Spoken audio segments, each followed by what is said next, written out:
Olá, boa tarde. Está começando o Jornal da Alerj, primeira edição, ao vivo, direto do plenário. Meu convidado de hoje é o deputado Marcos Vinícius. Boa tarde, deputado. Boa tarde, nossos telespectadores. Obrigada mais uma vez pela presença do senhor aqui no Jornal da Alerj. Obrigado a vocês pelo convite.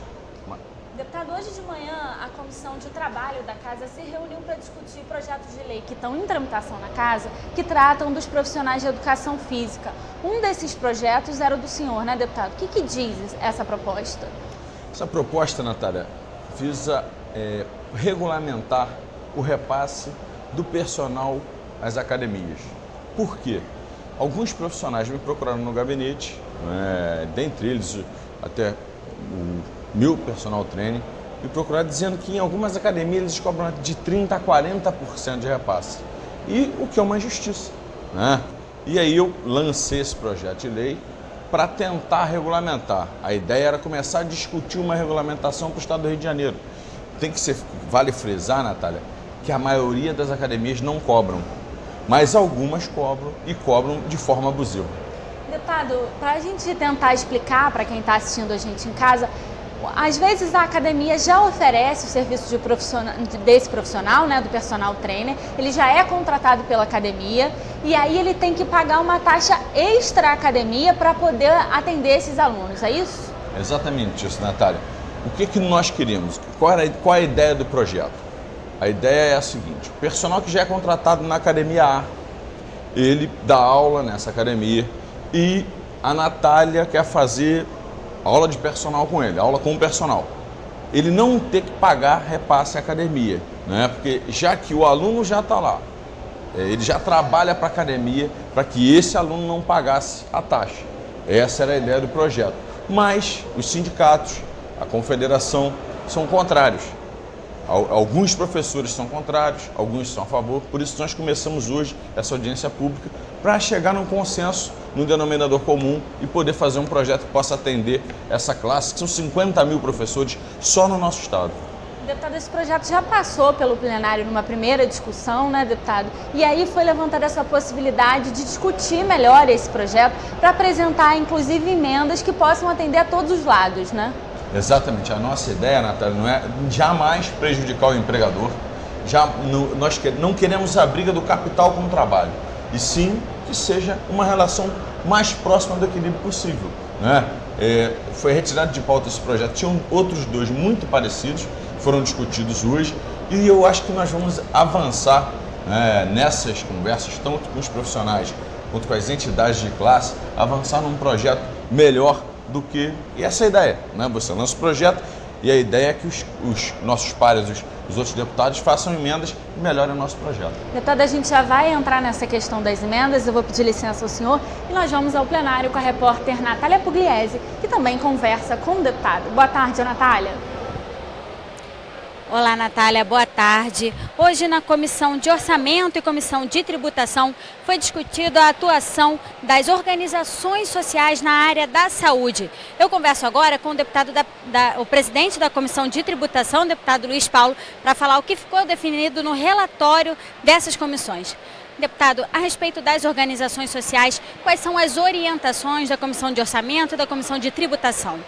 Nós fizemos uma análise de todo esse processamento e propusemos cerca de 14 sugestões para que não se repitam os erros cometidos.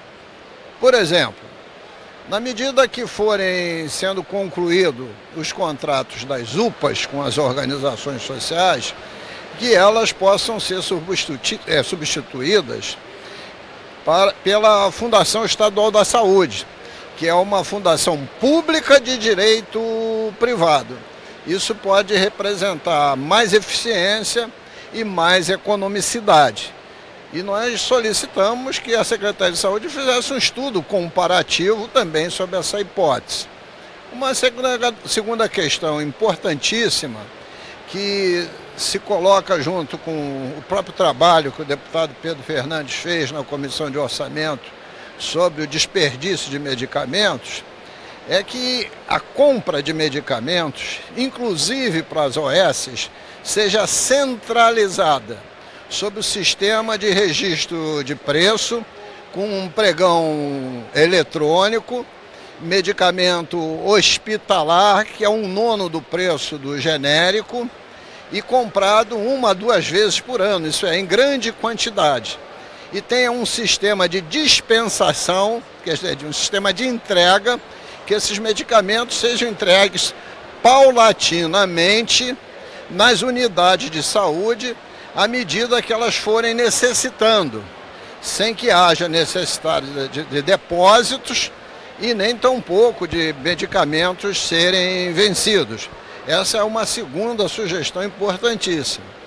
E a terceira sugestão importantíssima é que nos editais de chamamento para a contratação das OSs, você possa definir o preço básico, você possa definir uma política salarial e claramente diga que a compra eventual de medicamentos não dentro dessa programação, medicamentos especiais, a contratação de lavanderia, de exames laboratoriais, de limpeza, de segurança, sigam os preços médios praticados pela própria Secretaria Estadual da Saúde, também visando a economicidade e a disparidade dos preços. E ainda mais, que a administração central da OS, em que os valores são rateados pelos seus diversos contratos, no caso do Rio de Janeiro, não supere um limite máximo em relação às despesas de custeio. Por exemplo, não mais do que 2%, porque essa é outra conta difícil de fiscalizar e de analisar.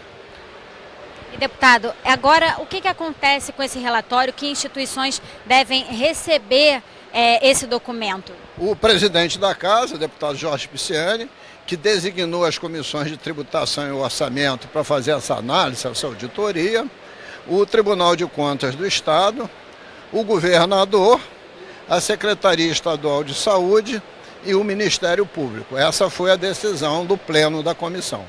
Obrigada, deputado. Natália, daqui a pouco a gente volta com mais informações do presidente da Comissão de Orçamento sobre essa questão dos medicamentos. Voltamos com você. Obrigada, Natália, pelas suas informações. Deputado, a gente estava discutindo a possibilidade de apresentação de emendas ao projeto do senhor, que trata da proibição da cobrança de taxa extra aos personal trainers que já são funcionários das academias, né, deputado? Que propostas surgiram nessa reunião? Natália, nós estamos aguardando, né, o sindicato, o CREF, que eles se posicionem e mandem para nós as emendas oriundas da categoria. Por exemplo, você estipular um valor máximo para esse repasse, ou você estipular que a academia tenha no mínimo X alunos para que ela possa cobrar o repasse. Por isso, eu não posso adiantar aqui, porque primeiro eu quero esperar as emendas da categoria, como a categoria se organizou, encheu a sala das comissões, né, da Comissão de Trabalho, hoje presidida pelo deputado Paulo Ramos.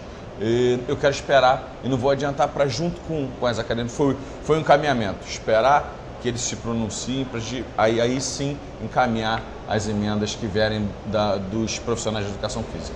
Deputado, os profissionais que procuraram o senhor sujerindo a apresentação desse projeto, quais são as principais reclamações que eles apresentam?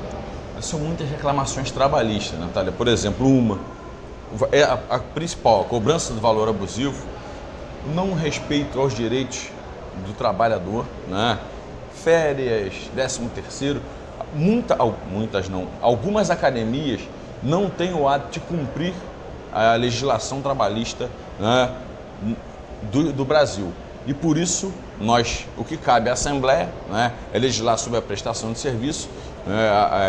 Eles vão, inclusive, trazer essas denúncias para a Comissão de Trabalho, para o deputado Paulo Ramos, e nós vamos encaminhar às áreas competentes. Deputado, eu vou pedir licença ao senhor mais uma vez, a gente volta a conversar sobre o projeto do senhor. Eu vou voltar lá no plenário com a repórter Natália Pugliese, que agora conversa com o presidente da Comissão de Orçamento. Com você, Nath. Olá, Natália. Agora vamos falar com o presidente da Comissão de Orçamento, o deputado Pedro Fernandes, sobre essa questão da compra dos medicamentos. Deputado, esse é um problema, o deputado Luiz Paulo já falou aqui que o relatório vai propor mudanças no sistema de compra de medicamentos. Mas o senhor, pela Comissão de Orçamento, já havia feito vistorias que detectaram uma grande quantidade de toneladas de medicamentos vencidos, que é um sinal de desperdício pelo Estado, né? Na verdade, era uma grande falta de planejamento, na melhor das hipóteses, porque as investigações levaram a fraudes e outras situações que levaram a esses medicamentos serem vencidos. Mas o mais importante é a gente frisar a importância do controle, que não existia na Secretaria de Saúde, por isso esse desperdício de mais de 1.000 toneladas de medicamentos. Além da sugestão da retirada das OS, a maior preocupação das comissões de orçamento e tributação é a implementação de um controle maior e o planejamento da compra, para que não aconteça o que vinha acontecendo, de comprar uma quantidade muito acima de medicamentos do necessário e, com isso, tendo diversos desperdícios de medicamentos que hoje, com toda essa crise, a gente vê a falta nos hospitais e várias pessoas morrendo por não ter esses medicamentos à disposição. E nesse sistema de compras também existe a questão do pagamento num valor muito acima do que pode ser contratado na verdade. É o que eu falei, é a falta de controle, a falta de planejamento que leva à facilidade de ter as irregularidades que estão sendo apuradas e constatadas por essas comissões. Obrigada, deputado.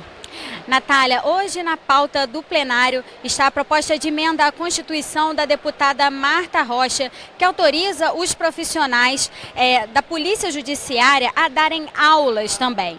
Para ser aprovada, essa proposta precisa de pelo menos 42 votos dos deputados. Voltamos com você, Natália. Obrigada, Natália, mais uma vez pelas suas informações. Deputado, uma outra questão que foi levantada na audiência e também durante as discussões dessa proposta do senhor no plenário foi a questão de que alguns deputados entendem que o senhor está querendo legislar sobre questões trabalhistas e que isso não seria papel da Assembleia Legislativa. É isso mesmo? Natália, na verdade, esse não é o papel da Assembleia, não é isso que eu estou querendo fazer. Quando você cobra menos, quando o personal tem que acabar com o repasse, ele passa a cobrar menos do consumidor. Então você vai pagar menos para ter uma aula com personal trainer. Essa é a ideia. Você repasse esse desconto para o consumidor final. E não tem nada a ver com lei trabalhista. É simplesmente regular a relação da melhor maneira possível, quero repetir, sempre equilibrando capital e trabalho, para que nós, que somos consumidores finais, possamos pagar menos para a aula de personal trainer. E aí, mais pessoas vão contratar. É lei da economia. Se você paga menos, mais pessoas contratam, mais trabalho o professor de educação física tem. É uma cadeia, né, deputado? Você vai beneficiar o consumidor, mas também o profissional, né? Porque são muitos os professores de educação física, como o senhor já disse, e alguns enfrentam o problema do desemprego, inclusive motivados pela cobrança dessa taxa. Exatamente, Natália. Então, é só para o benefício, né? Aumentar para o consumidor e para o professor de educação física.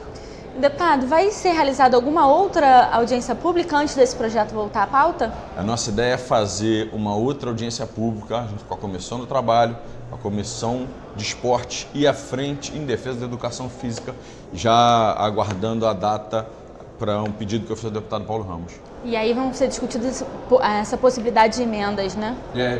Eu passo já para discutir a possibilidade de emendas e criar um projeto único e trazer para votação no plenário. Deputado, quero agradecer muito a participação do senhor aqui no Jornal da LERJ mais uma vez. Obrigado a você, Natália, e agradecer aos nossos telespectadores.